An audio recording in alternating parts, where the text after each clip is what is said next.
we kept hearing protest, protest, protest. But I'll tell you something. It wasn't that, I won't say it's that serious in Southeast, because Southeast decided to convert their own into sit at home. You get? Yes, because the protest was already tagged an Eastern thing. Yeah. Yes. So the best way to manage it was, I feel what the Southeast did was better.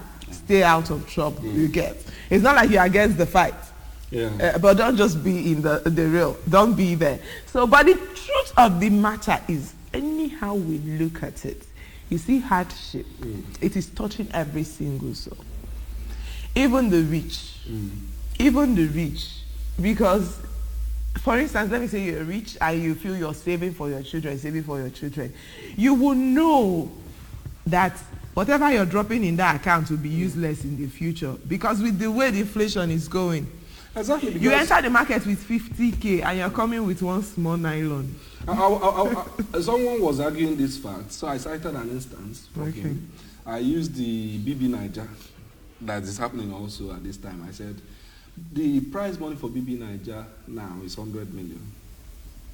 In 2017, it was 25 million.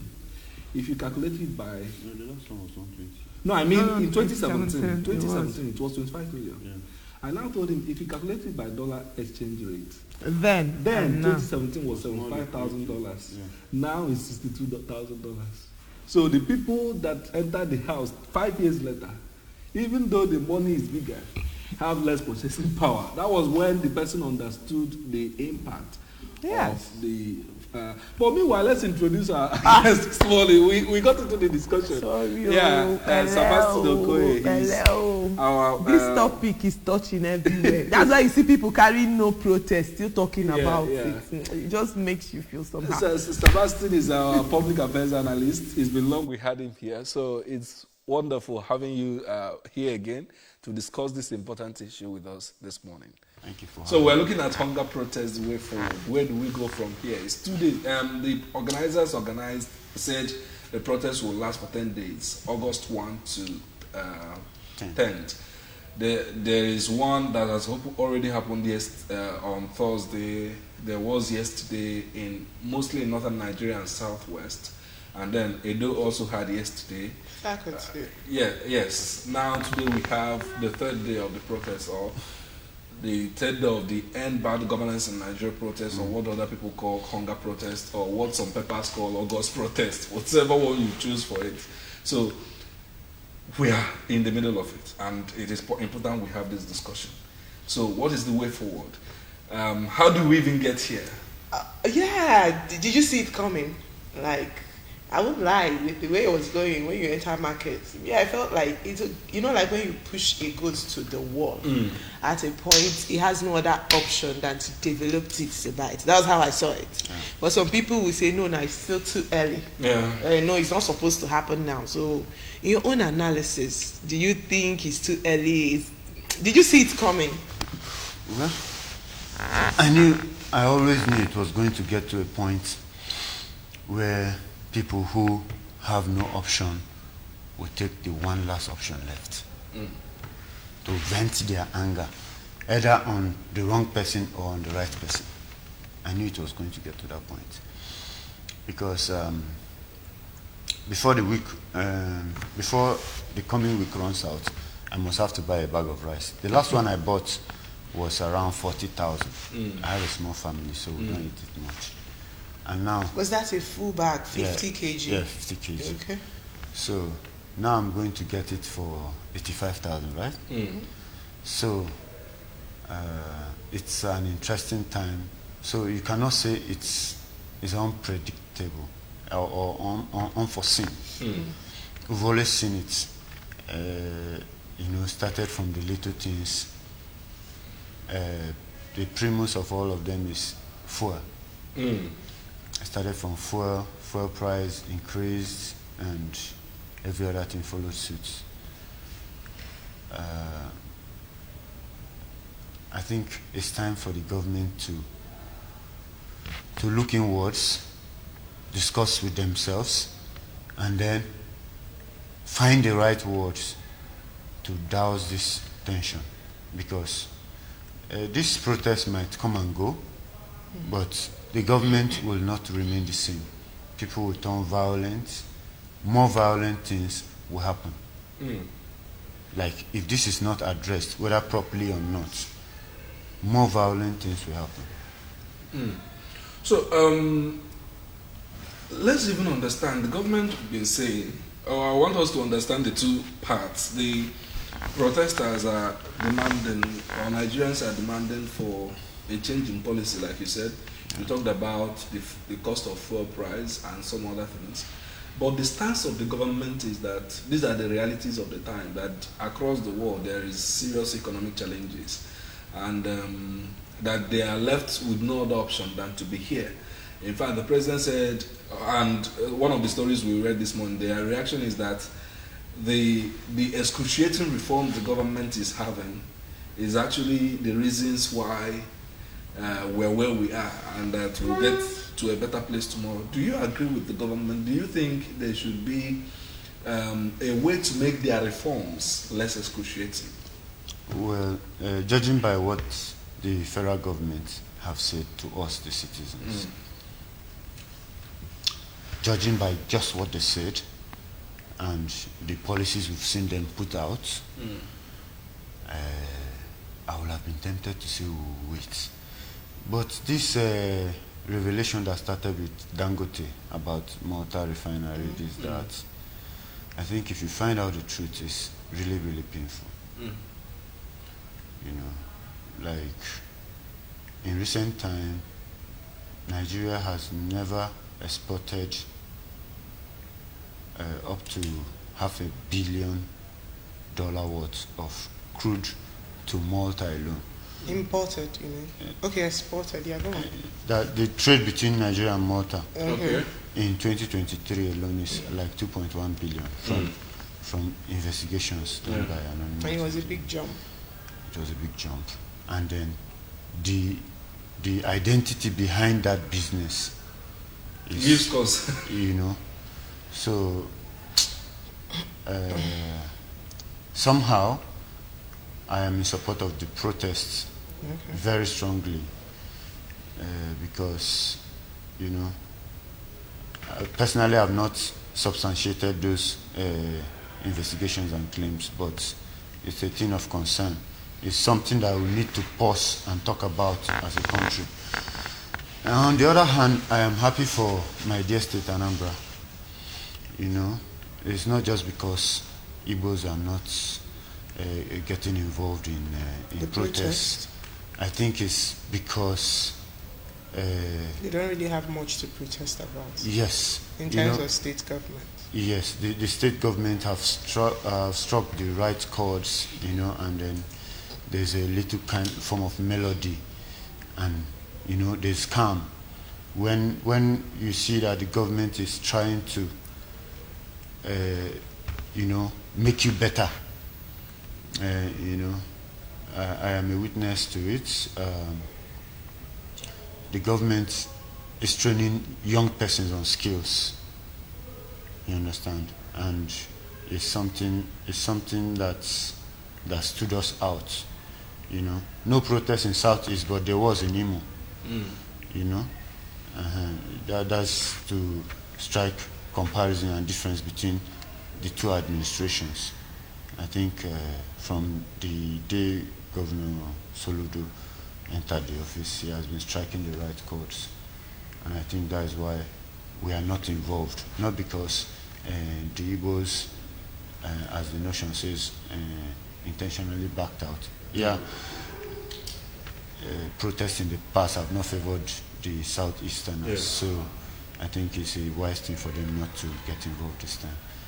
But so far, so good. How would you analyze the protests generally? Do you think, you know, some people will say the protests that will yield results in Nigeria is the unplanned ones. So looking at both the antecedents and currently what's going on, do you think that the protest is yielding the results that it is expected to yield? You get my point? Yeah. For instance, with the NSAS, I'm not sure we saw that much of intense how do I put it? Intense effort from the government to not even make it happen. You get the answers happen, and then from the first time it started happening, we started seeing the effect. But then this protest, I don't know, is looking as if whatever kind of effort we saw, it was before the protest happened. Now the protest is happening. It's as if like, okay, maybe you want to do me. Let me see. You know, like when a child is doing something, you say, let me see. But I might be wrong. So I'd like you to analyze from your own view so far. Do you think it will, or it is it moving as expected, like getting the results? Because we're yet to hear the president speak, we're yet to hear the Senate speak, we're yet to hear anything. Whatever moves we had was before. But do you think that is good? Is it a right click?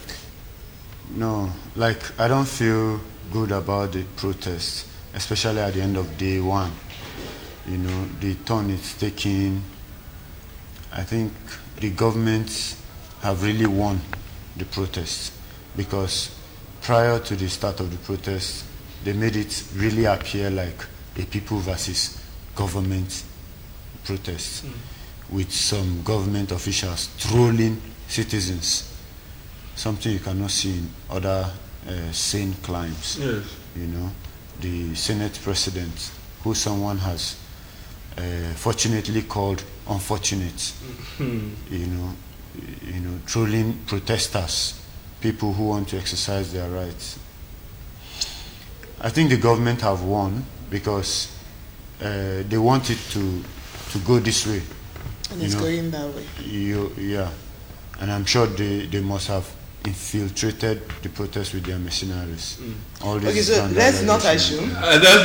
So let's not assume. My question actually is, so far so good. This protest, despite whatever is written there, they have goals to achieve, and that major goal is government, listen to us, do this. We put you in power, the mandate is ours, this is what we want you to do. So my question is, so far with the way the protest is going, do you see that happening? Do you even think that government is listening at all? That's what I'm saying. With the move, with the move, what we're seeing so far, do you think that at the end of the day, the people will get what they want? Or you think with the way things are going, the government can afford to ignore them till the end? Well, the governments have their specialists in place. They are watching and then analyzing and reporting back. Okay. And then at the end of the day, they are going to improve on a few things. And then the protest will die down. They are most likely going to address it. Okay. They are most likely going to address it, but will they follow through? Like the NSAS was somehow addressed. Promises were made. Some were kept. We saw SARS come to SWAT. So some were kept. Change of name. You know. Yeah. That's what I said. The government agencies are monitoring and analyzing situations, and then they are coming up with the best in their interest, the best solution in their interest. That was now let's look at addressing this issue, because our topic this morning says the way forward. The way forward. So addressing this issue now, you added a caveat to your answer. You said in their interest, the solutions that will best curb the protests. Now, in your own view, what are the things you're expecting that if the government really wants to address the issues or the demands of the protesters, look at what they should be looking out for? Look at what you expect that they should address. Well, the resources we have in Nigeria, if harnessed, can turn Nigeria into one of those lazy countries where citizens don't have to work, where foreigners will have to work for citizens. You are going to somewhere else. Let's not go that far. I'm not trying to deviate, but if the government really wants to address this, come back to the drawing board, do the right thing. Like if you listen to some protesters when interviewed, they will talk about insecurity, they talk about hunger, they talk about social amenities. And these are the things that government can afford to do if government is intentional about doing it. Like security, according to General Sani Abacha, he said if terrorism lasts for more than 24 hours, then the government is interested in the occurrence of that insecurity. Do you understand? So if government become intentional about addressing insecurity, it will end like a movie. Okay, so I want you to advise. You know, you're a family man. Okay. And so far as I can see, your convoy is not packed outside. So I would say you're the normal, typical Nigerian family man. Yeah. Because recently, with this hunger protest, I think the Nigerian family has been divided into and now the normal. So I'll say you're a normal family man. Now, people are on the streets. In fact, you will see people. In fact, I saw an interview that made me drop a tear or two. The man said he is hungry, but because he has not even fed for the day, he doesn't know how he's going to feed for the day, and then somebody offers to give him 5,000 naira just to carry a placard that says no protest. Would you blame him for going to collect the 5K? They've given him 2K. They said later, when you're done for the day, we'll give you 3K. And you went to carry the placard. That is how hungry people are. Now, these people that are hungry, it's not as if they don't have things they're doing. They're doing things. For instance, now let me say your salary is, say, 35, 40,000. Because whether we like it or not, apart from Lagos and these major cities, that is what people are actually earning in some other states. Exactly. Roughly, you see somebody still earning 20, 25,000, and now a bag of rice is 80 to 90,000. And then they don't even look at beans. A cup of beans is 415 naira as of yesterday. A cup of gari is almost going to 600. Now, 1,000 naira will reach you to soak gari. I'm just giving you instance of what the situation is like. You get. Now you say, poor people no longer even use kerosene, because kerosene now is rich people commodity.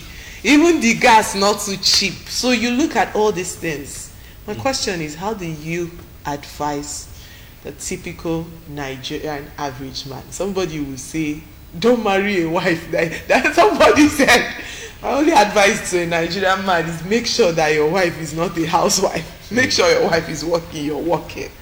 Because one income stream cannot hold a family. But I want to know, what's your advice to a typical Nigerian family that are hungry? Your advice for now, your advice for long term. Okay. This is an advice that From has Sebastian. worked for me. Okay. Okay. Yeah. Practically. Like right now, I have a farm. David has jumped phone for you. I like personal experiences. You know what do with when we speak, we say kebenga, kebenga. When somebody speaks from personal experience, you want to learn. Oh, okay. All right. I advise people to try out farming. Start from little. Like right now, the first time I bought gari, since gari rose, was some weeks ago when it was 3.5 for one pink bucket. Yeah.